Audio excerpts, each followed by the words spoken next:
একটা ভাবের উদয় হয়েছে, তা কোন ভাব সেটাই আমাদের জানার বিষয়।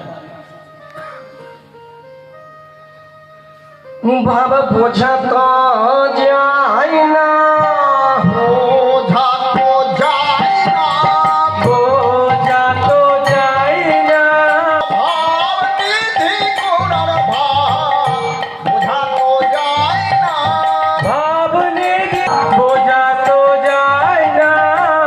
মনে যে পড়েছে, মনে যে পড়েছে, মনে যে পড়েছে ওরে ভাব নিধি গোটার ভাব মনে যে পড়েছে, ভাব নিধি গুণার ভাব মনে যে পড়েছে, মনে পড়বে না কেন রে, পড়বে না কেন রে, পড়বে না কেন গো?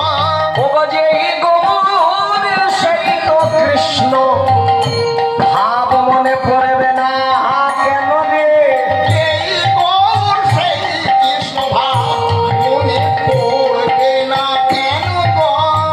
বলো গৌর হরি, বলো গৌর হরি, বলো গৌর হরি, ওই না ব্রজের মুরলীধারী, বলো গৌর হরি, ওই না ব্রজের মুরলীধারী, হলো গৌর হরি।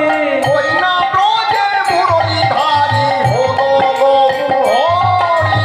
দুয়ে এক তনু, দুয়ে এক তনু। জয় রাধে। কি বললো মা?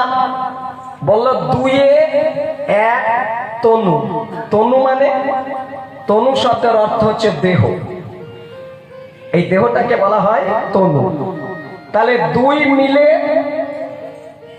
এক তনু। আমার এই অন্তে কৃষ্ণ লীলার কথা তার স্মরণ হল। তাহলে আজুরে গৌরাঙ্গের ভাব উঠিল। তারপরের কলমটা কি? ওরে ধবলি মলি বলি,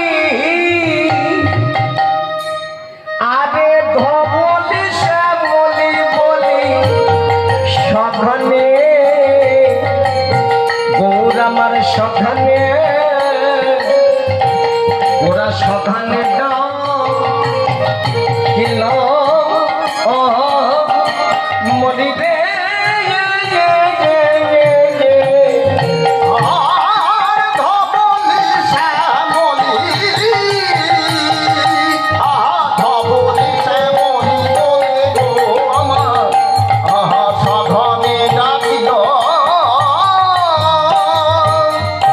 বলে আয় ধবলি, আই ধবলি, আয় ধবলি, মহাপাপে সে গৌরে বলে আয় ধবলি।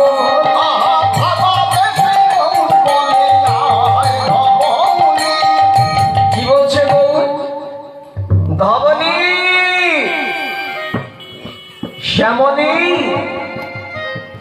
ওমা ধবলি শ্যামলী পিয়ালি লালি, এই যে ধেনু বৎসের নাম, এরা কোথায় ছিল? বৃন্দাবন। তাই এখানে আগেই বললাম রাধা কৃষ্ণ মিলে গৌর, তাই ব্রজের ভাবে আজকে উচ্চৈশ্বরে ডাকছে। আর কি বলছেন? বলে ও ধবলি, ও ধবলি, ও ধবলি, আই শ্যামলি, আই ধবলি।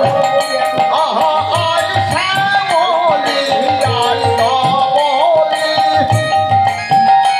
তোদের বেলা যাই, বেলা যায়, যায় বেলা যায়, বেলা যায়, বেলা যায়, ওই উঠে যাবার বেলা হলো, বেলা যাই, বেলা যায়, উঠে যাবার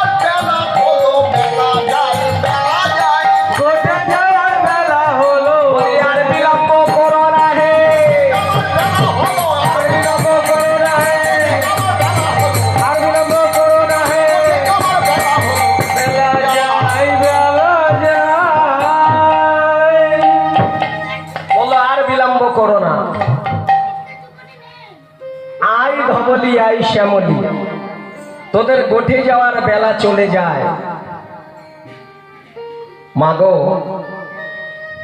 এখানে একটু বুঝে নিতে হবে। দেখুন, বৈষ্ণব পদাবলী